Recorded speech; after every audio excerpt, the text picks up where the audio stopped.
Good evening, ladies and gentlemen. I'd like to welcome you back to another edition of Foreclosurepedia Podcast, Foreclosurepedia Podcast presentation of the Foreclosurepedia Radio Network, which premieres each Sunday evening at 2300 hours. You can see what we're actually looking here. This is MCS, Mortgage Contracting Services. They recently merged, and right here you'll see Carolyn Reeves. She's the new CEO of quite a few companies: MCS, AMSREO, and VPS. The parent company is Concentric Equity Partners, TDR Capital. TDR Capital actually ponying up a good chunk of the money, and TDR Capital is a foreign national. They're out of London. But that's not really the story. The story is that Mortgage Contracting Services decided to go ahead and hire some felons. And those felons actually decided not to pay anybody. And those felons are felons whom are known to many of our listeners and all of our readers over on Foreclosurepedia.org, which you're looking at right here. Excuse me. This is Brandon Lambert and Jason Mathis.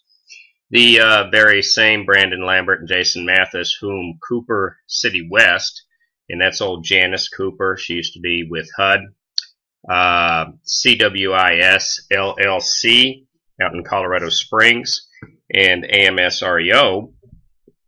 They had hired them back in the day, and they attempted to defraud us, and we contacted the company's general counsels and got our money, but there's still millions of dollars owed. And now apparently MCS, once again, Carolyn Reeves, we reached out to her. There's Carolyn right there again, just so everybody can see. Once again, we reached out to Miss Reeves. Apparently she didn't give two shits. You know, quite frankly, I don't really think she cares about anything. But it's now nice, and I say that honestly, it's nice that I can associate Carolyn Reeves with felons. And TDR Capital, being a foreign national, may want to pay very special attention to that.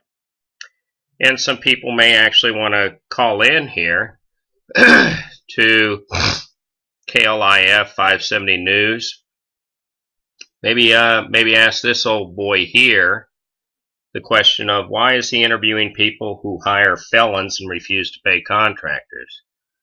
I don't know. You can go through here and you can read up. You can see right here, if you enlarge it, Brandon Lambert is obviously named, his phone number, everything. This is a portion of the work order that MCS issued to a contractor out here in the state of Tennessee. He's actually in Knoxville, a good friend of mine, Mr. Watson. No mistaking it. Now, I chose to remove the loan number. Going forward, I'm not.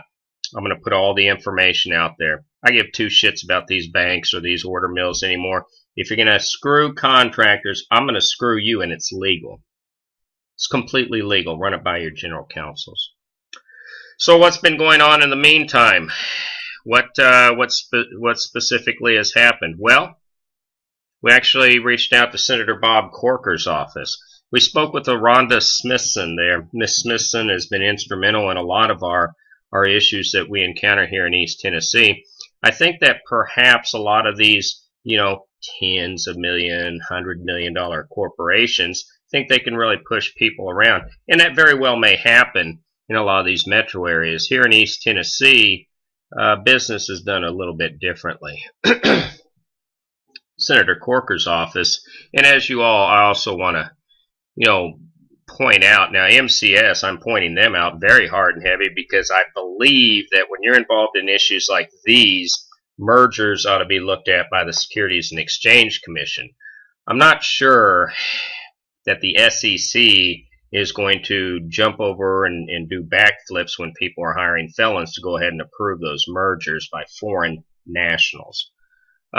Safeguard Properties was actually heavily involved in this entire situation. You can see we wrote the article here. Miss Smithson, as you can see right here.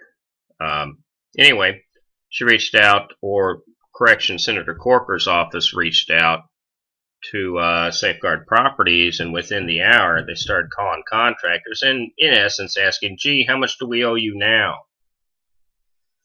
You know, if I was one of these contractors, I wouldn't take the money. I'd sue those Jew boys up in Ohio personally. You know, I mean, I tell you, I'm at wit's end with Safeguard. You know, federal racketeering, targeting Christian females in East Tennessee, defrauding homeowners. I don't know, but Senator Corker's office said they are going to go ahead and launch a congressional inquiry, and not just into Safeguard Properties. This goes back, excuse me, almost a year and a half ago. Many people might remember a year and a half ago, I had brought this issue up to Craig Carnes, the director of the M&M of HUD down in Atlanta, Georgia. Apparently, Mr. Carnes feels that he doesn't have to talk to any U.S. citizens. Apparently, Craig Carnes, and understand, I've always called for Craig's resignation. Myself personally, and this is a personal opinion, I feel that he is guilty of treason in a time of war and he should be charged accordingly. It's neither here nor there. But Senator Corker's office realized that they actually had never been answered by Mr. Carnes. So I really think the plot's going to thicken now. And I think it's going to thicken substantially, and not just because of this. I want to talk to you all about the Consumer Financial Protection Bureau. This organization was established after the insanity in the foreclosure industry, and they are now beginning to audit the banks, whom are auditing the preservation outfits. Now, what are they auditing them for? In a nutshell, what happens is when a house is foreclosed, FDIC gets hit with a set of bills, which is us, the taxpayer, at the end of the day, as does the homeowner. And these homeowners are being defrauded. They're being defrauded by Safeguard Properties, by Amir Jaffa and his Orthodox Jewish cabal up in Ohio. And I feel that also they have connections in New York and probably all the way back to Israel. And, you know, I'm not supportive of that. I tell you what, in my position on religion is that it's all bullshit anyway. At the end of the day, I'm an agnostic. But here's the reality. Here is the reality. If you're an Orthodox Jew in the United States, the last thing you really want to get involved with is screwing people around to steal. And this is precisely what Amir Jaffa is doing, stealing money. It's not good to associate yourself that way when you're a Jew boy.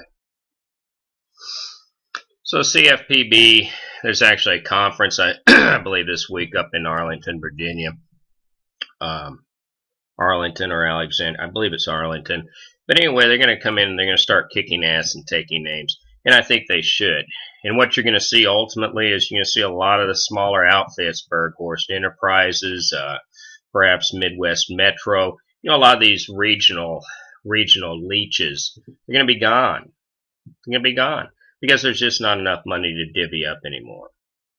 They're going to go the same direction as Safeguard. You know, Safeguard perhaps a little bit differently, simply because of the fact that they probably are going to get hit with criminal convictions. But, you know, always into the show prep. So what do we got going on today? We have the Mortgage Servicing News, October 2013, Volume 17, Number 11 out. I don't know who continues to send it to me, but I appreciate it. It's very nice of them. And as we go to the second page, the far bottom right corner, more banks could face scrutiny over foreclosure billing practices. This is by Kate Berry. Quote, the servicers will be held accountable for not having audited or not managing the expenses better, said Tim Root, a partner at consulting firm the Collingwood Group. Quote, these enforcement actions are just getting started, end quote. So what we have here, and understand when we're talking about this, we're talking about everything that's in a nutshell. We're talking about billing practices that are guaranteed or insured by Fannie Mae, Freddie Mac, FHA, Federal Housing Administration.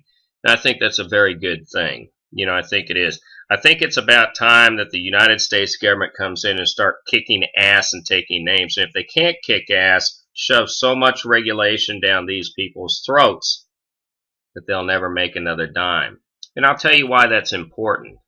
Because if I lose my company tomorrow morning, you know what? Hey, I just go get another job.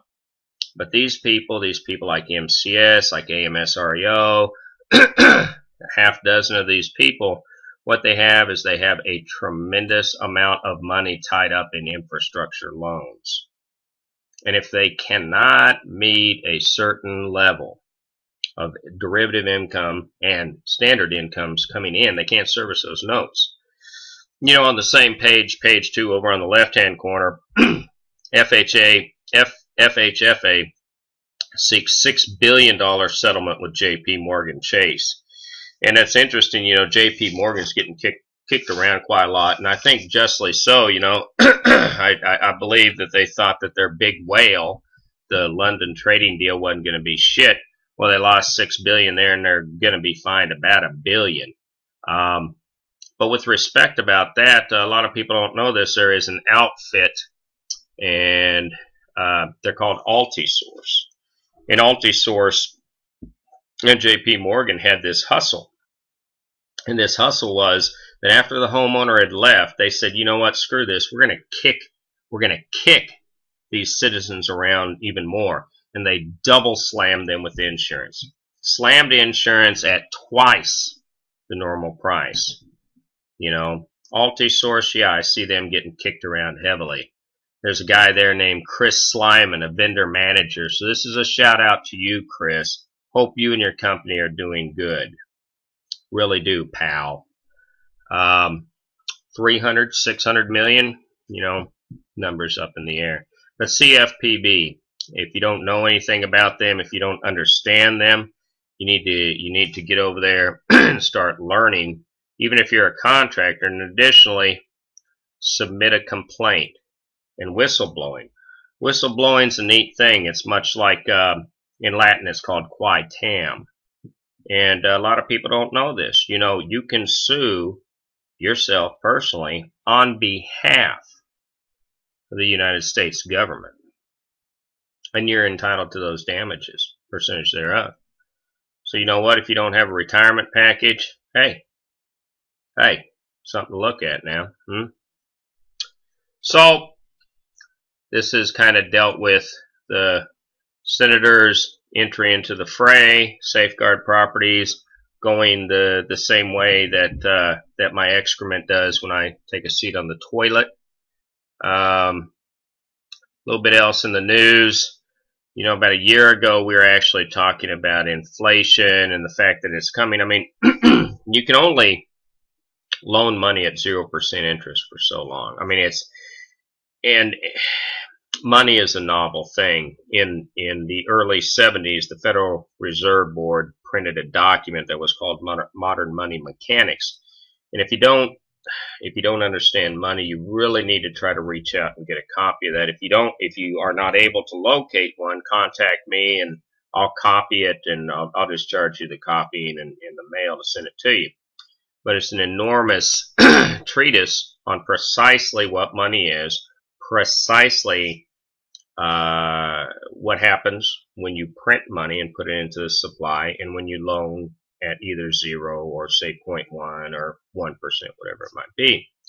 But it's very important to understand that, and within the first 3 pages, even the Federal Reserve Board itself states that the only power that money has is the blind faith that the public places in it. Now I want you to listen to that for a moment. The blind faith that the public places in it. Now, this is not dissimilar to the property preservation industry and the National Association of Mortgage Field Services. The only power that they have over the contractors is their blind faith that when NAMFS members and these order mills owe them money, that contractor's not going to go down to the house or the home of the owner and say, hey, you owe me some money, and we're going to square this up, mano y mano, you see. That's what these people, they bank on it. They bank on the fact they can hide behind a phone and emails. Myself, personally, I handle all my business in person. You owe me money, I'm going to get it in your ass. You're not going to push me around. I don't have anything to lose. So, sometimes a friendly visit to these individuals to sit down, brass tacks, pen and paper, and let's see. What, once again, is the reason you're not going to pay me? Because they certainly can't refuse you entry to the office because you're a contractor. Neither here nor there. So, I took a graphic. I read a lot of publications, stocks and commodities. Wall Street Daily is kind of an interesting deal, but they did have a great chart. And the differentiation in 2% of an inflation rate, the valuation of a $100,000 home, do the math here. You're almost $20,000. It's right at about $8,900, $8,600 per percentage point at those base years. This is obviously over a 25-year stream, but you can see right here, year one, you're already seeing the split here. So, this is going to be a very heavy thing. I predict that inflation is going to rip us a new asshole. Make absolutely no mistake about that. Interesting thing today, pull up a photo here. Finally got my telecom up here in the barn, the house conversion. My good office is finally set up. There's a little bit of reverberation. I haven't got my soundboard in yet or anything like that. But we're moving along. I'm broadcasting from up here, so I'm pretty happy about that. No loans, no notes, dollar for dollar. Everything I buy comes out of my pocket. There was another little article I wanted to bring up. This comes from Government Technology, Volume 26, Issue 9, September 2013. Just got this in the mail. Chattanooga's gigabit internet service draws entrepreneurs. That's Chattanooga, Tennessee, right down from us. Chattanooga calls itself the Gig City in reference to the fiber-to-the-home network built across 600 square miles of Chattanooga and surrounding Hamilton County. Chattanooga's municipally owned EPB, and that's down there. It's part of their telco and municipal provider. Built a fiber optic grid with up to 1 gigabit per second service, now available to all businesses, residences, and public and private institutions. This is about 8 to 10 times faster than average Charter, Time Warner type of internet. Why is this important though? And why did I want to take and this incidentally was by David Raths, R-A-T-H-S. The reason I feel this is so important is because of the fact that this was a classic case in point, a classic example wherein the citizenry of Chattanooga said, screw the corporations. We don't want to work with the corporations. We want to think outside the box and actually build a product that works. Now think about it. We want to build a product that works. You see, within the property preservation industry and within the National Association of Mortgage Field Services, and with specificity to its executive director, Eric Miller, the NAMFS and its members do not want anything that might benefit the contractor. It's my opinion, and I have a tremendous amount of paperwork that bolsters that, because the members of the National Association of Mortgage Field Services, those members whom are under the oversight of Chuck Sokol, who is the chairman and also the vice president of ASUNS out of Muncie, Indiana, are hiring those members, Safeguard, MCS, etc. ad nauseum, are hiring felons. Now, when we want to talk about those members who, once again, are under the stewardship of the chairman, Chuck Sokol, once again, chairman of the membership committee of the NAMFS, vice president of ASUNS, those members, a good chunk of those members, are now not paying contractors at all. Midwest Ohio, does that ring a bell? David Spillers, this isn't just me saying this, this is ABC News. Safeguard Properties, MCS, the list goes on and on and on. And at some point in time, even the companies whom are attempting to play by the rules of the game, by associating themselves with their fellow members whom are hiring felons and defrauding contractors and targeting Christian females in East Tennessee, are guilty by association. They are guilty. Eric Miller knows this. I personally do not know how the man sleeps. You know, I sent a letter over to Chuck Sokol and I asked, hey, you're the chairman of the membership committee. I'd like to ask you some questions. How do you respond to this? Eric Miller, who's the executive director, doesn't have a fucking thing to do with membership. The letter had to go to Eric Miller. And what has Eric Miller done? With specificity to me, nothing. Hadn't sent me a letter, hadn't commented, hadn't opined. What is he doing in his private time? You know, I don't know. Word on the bricks has it that Mr. Miller may be resigning. May be resigning. I don't know. You know, resigning in a cloud of shame and despair.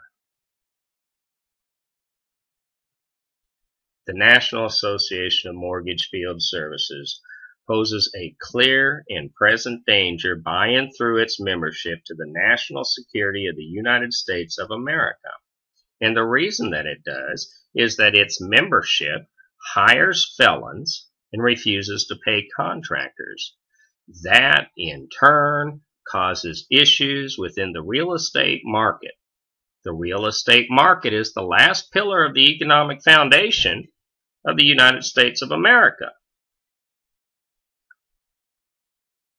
If you start getting investors concerned, skittish, that there's going to be a whole Pandora's box of litigation attached because National Association of Mortgage Field Service members can't seem to get their fucking shit together, then you're going to have a problem. And investors are going to start saying, screw you, we're not buying any more of this bullshit. And if that happens, then a very small office at the United States Department of Treasury, which Monday through Friday, 8 to 5, buys, trades, and sells securities to float our fucking debt, is not going to be able to hustle that anymore. The munis are going to go south. Hey, Eric, did you get time to answer that letter? I was just wondering what the NAMFS thought about its membership. And, you know, with specificity to Section 2.6, I mean, this would seem like something that the executive directors ought to address, the hiring of felons. I can legally associate your name with it now, Eric Miller, because you're the executive director of this mess.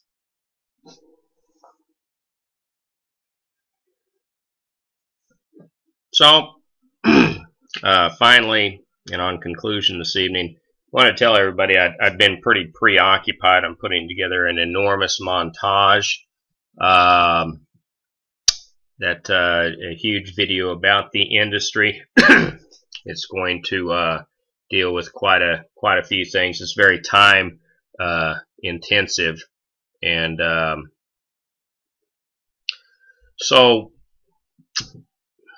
that's pretty much it for the week. I'm going to stay on top of the Senator Bob Corker matter. I have a call in to Miss Smithson. I'll be speaking with her this week. Hopefully we can get the Jews in Ohio to cease and desist from targeting Christian females in East Tennessee. I think this is the most reprehensible thing I've ever seen Jewish people do, short of nailing Jesus Christ to the cross. Now, many of you out there might say, you know, Paul, this sounds really racist or anti-Jewish, and I really don't fucking care. Because here's the reality. You have 4 or 5 Orthodox Jewish families who own a corporation that are targeting Christians. All right? So I don't care. I really do not care. It's not going to happen on my watch. Just because you have some money and you attend a synagogue, you're not going to target people in my state based upon their gender and their religion.